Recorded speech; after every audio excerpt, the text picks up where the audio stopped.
మోసపోయావు తల్లి, మోసపోయావు తల్లి, మోసపోయావు తల్లి, మోసపోయావు తల్లి.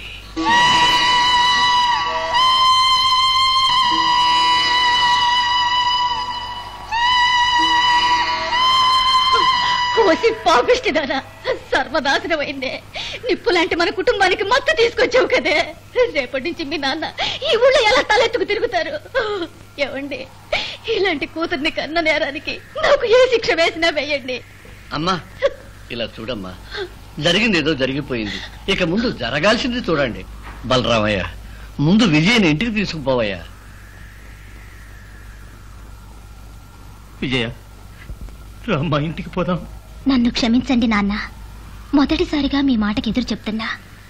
ఎక్కడైతే నా శీలం పోయిందో అక్కడే ఈ గ్రామస్తుల సమక్షంలో ఆయన చేత్తో నా మెళ్ళో తాళి కట్టించుకోకుండా ఈ ఊళ్ళోకి గాని మన ఇంట్లోకి గాని అవమానంతో అడుగు పెట్టను.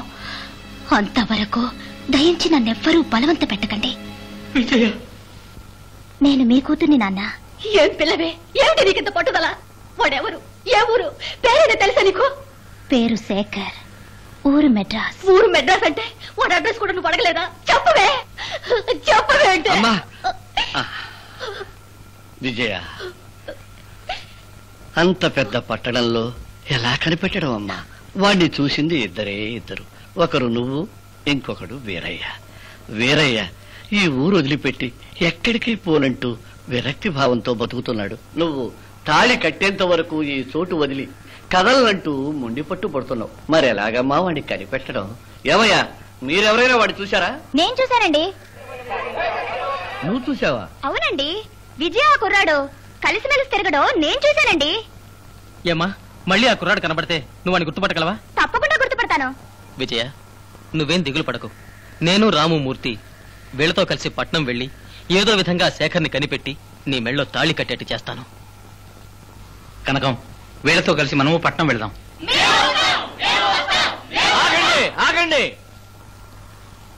ఇలా చూడండి బలరామయ్య, అందరూ పోతే నానా రభస అవుతుంది. నా స్నేహితుడు శేషాద్రి మెడ్రాసులోనే ఉంటున్నాడు. వాడు చాలా పలుకుబడి గలవాడు. నేను వాడికి ఒక ఉత్తరం ఇస్తాను. పట్టాభి, ఈ అమ్మాయి, రాము, మూర్తి వీళ్ళు నలుగురు పోతే చాలు. విజయ తల్లిదండ్రులకు సాయంగా కొంతమంది ఇక్కడే ఉండండి, మిగతా వాళ్ళు ఇళ్ళకపోండి. ఇలా చూడమ్మా, ఆ ఊళ్ళో ఆ కుర్రాన్ని గుర్తుపట్టాల్సిన బాధ్యత నీది, మిగతాది శేషాద్రి చూసుకుంటాడు. మీరంతా ఇంటికి రండి, లెటర్ ఇస్తాను. సరే అండి. ఇప్పుడే మెడ్రాస్ బయలుదేరండి, అంతా అలా ఇష్ట ప్రకారం జరుగుతుంది. రా పట్టాభి.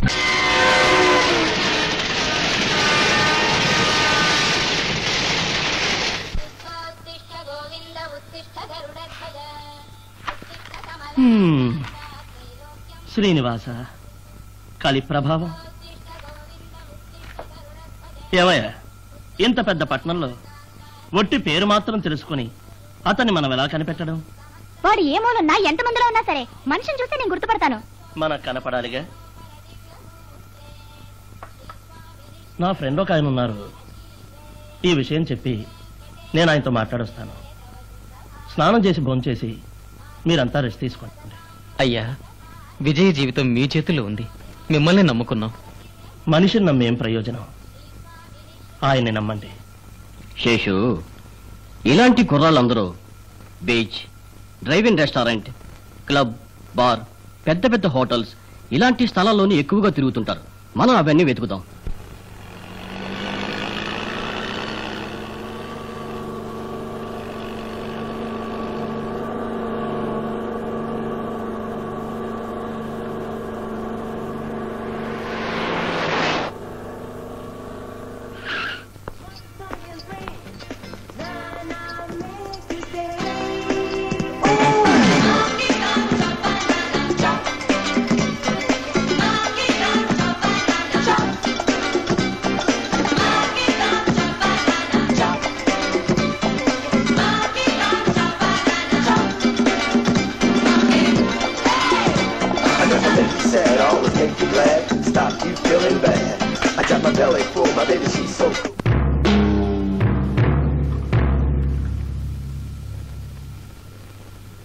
విజయ, 2 రోజుల నుంచి ఏమీ తినకుండా మొండికేస్తున్నావే, ఈ జావైనా తాగమ్మా.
ఆ కారు లేదే.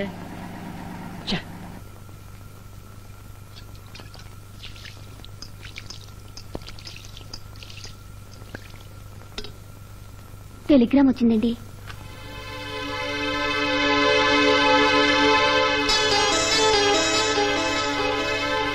అబ్దుల్ ఖాదర్ టెలిగ్రామ్ ఇచ్చారు. అయ్యా, విజయ్కి ఎలా ఉంది? విజయ్ పరిస్థితి అధ్వానంగా ఉందట. 2 రోజుల నుంచి పచ్చి మంచినీళ్లు కూడా అమ్మట్లేదట. ఆ కుర్రాన్ని ఎలాగైనా కనిపెట్టి వెంటనే తీసుకురమ్మన్నారు. ఆలస్యమైతే ఆ తర్వాత ఆ కుర్రాడు ఇక్కడికి వచ్చిన విజయ శవానికే అతను తాళికట్టాల్సి వస్తుందని రాశారు. అయ్యా, విజయ ప్రాణం మీ చేతుల్లో ఉంది. మీరు ఎలాగైనా ఆ పిల్లని కాపాడాలి. శేషు, దీనికి ఒకే మార్గం రా. ఏమిటి? మన ముఖ్యమంత్రి పూనుకుంటే ఆ కుర్రాన్ని ఒకే రోజులో కనిపెట్టి అప్పగిస్తారు. శేషు, సీఎం నీకు చాలా క్లోజ్ ఫ్రెండ్. ఆయనతో పాటు నువ్వు చదువుకున్నావు. ఒకే గదిలో ఇద్దరు ఉన్నారు. నువ్వు వెళ్ళి ఆయనున్న బిజీలో నే వెళ్ళి ఆయనతో. అయ్యా, ఇలా చూడు శేషు, విజయ్ని కాపాడాలంటే నువ్వు సీఎంని కలవటం తప్ప మరో మార్గమే లేదు. సార్, ఇన్స్పెక్టర్తో ఆగండి. నేను సీఎంని మీట్ అవ్వాలి. ఆయన బయటకు వచ్చినప్పుడు చూడండి. నేను విడిగా మాట్లాడాలి. ఇక్కడ ఉన్న వాళ్ళంతా ఆయన విడివిడిగానే కలవాలని వచ్చారు. వీలవుతుందా? సార్, నేను ఆయన క్లాస్మేట్స్. శేషాద్రి మాస్టర్ వచ్చారని చెప్పండి, అర్థమవుతుంది. మీరు సీఎం క్లాస్మేట్ సార్. ఏంటి వీరు సీఎం క్లాస్మేట్స్ అట. వీరు సీఎం ని మీట్ అవ్వాలని వచ్చారు. శేషాద్రి అని సీఎంతో చెప్పండి. కొంచెం ఉండండి సార్.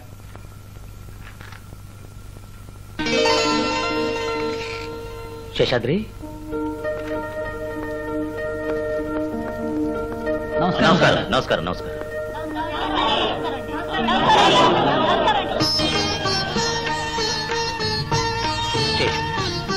సార్, వెళ్ళండి సార్. ముఖ్యమంత్రి ముఖ్యమంత్రి ముఖ్యమంత్రి ముఖ్యమంత్రి ముఖ్యమంత్రి ముఖ్యమంత్రి ముఖ్యమంత్రి.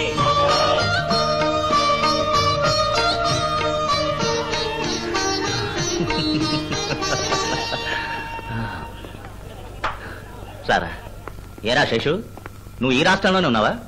నేను ముఖ్యమంత్రిని అయ్యానే, అదైనా నీకు తెలుసా? ఏం చేస్తున్నావు? ఇంకా స్కూల్ మస్తేనా? సారా, బాగున్నావా? ఈయన నా బాల్య స్నేహితుడు శేషాద్రి. మేం కలిసి చదువుకున్నాం. నమస్కారం. ఒకే రూమ్ లో ఉండేవాళ్ళం. ఎన్నో ఏళ్ల తర్వాత ఈయనకి నేను ఇప్పుడే జ్ఞాపకం వచ్చాను. మీరు కూర్చోండి. కూర్చోరా. చెప్పరా. అవును, బయట గుంపుగా చాలా మంది నిల్చున్నారే, వాళ్ళెవరు? ఇక్కడ లోపల కూడా 10-15 మంది ఉన్నారు. వీళ్ళెవరు? శేషు, నేను బాగుండాలని కోరుకునే వాళ్ళంతా అక్కడ బయట ఎండలో నుంచున్నారు. తను చల్లగా ఉండాలని కోరుకునే వాళ్ళంతా నా చుట్టూ లోపల ఏసీలో కూర్చున్నారు. సుందరం, అయ్యా, ఒక పాలు, ఒక కాఫీ. నువ్వు ఇంకా పాలేగా? పర్వాలేదే, నువ్వు సీఎం అయినా పాత్ర మర్చిపోలేదు. ఎలా ఉన్నావురా? నువ్వెలా ఉన్నావు? దేశం ఎలా ఉంది? పూర్వం కంటే బెటరే. కానీ నువ్వు ముఖ్యమంత్రిగా వచ్చాక ప్రజలకు ఇంకా ఎన్నో చేస్తావనుకున్నాను. శేషు, మన దేశ రాజకీయ చట్టాలు మారేంత వరకు ఎవరొచ్చి సీఎం సీట్లో కూర్చున్నప్పటికీ పెద్దగా ఏం చేయలేరు. ప్రజల భవిష్యత్తు ఏమిటి పరిహారం? విప్లవం. అర్థం కాల. మహాత్మా గాంధీ లాంటి ఒక నాయకుడు తయారవ్వాలి. విప్లవం రావాలి. తెల్లదొరల దాస్యం నుంచి దేశాన్ని విడిపించి మనకు అప్పగించినట్టుగా ఇప్పుడు నాలాంటి అసమర్థులైన నాయకుల దగ్గర నుంచి దేశాన్ని లాక్కుని కొత్త కొత్త రాజకీయ చట్టాలు రూపొందించి చదువుకున్న వాళ్ళని, మంచి వాళ్ళని, మేధావుల్ని చూసి వాళ్ళకి దేశాన్ని అప్పగించాలి. సరేలే, జరగని దాని గురించి ఎందుకు మాటలు? తీసుకో.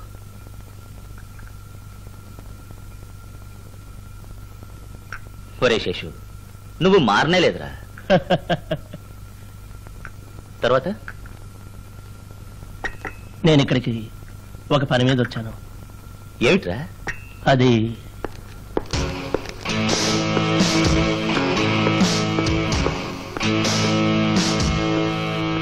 డాడీ,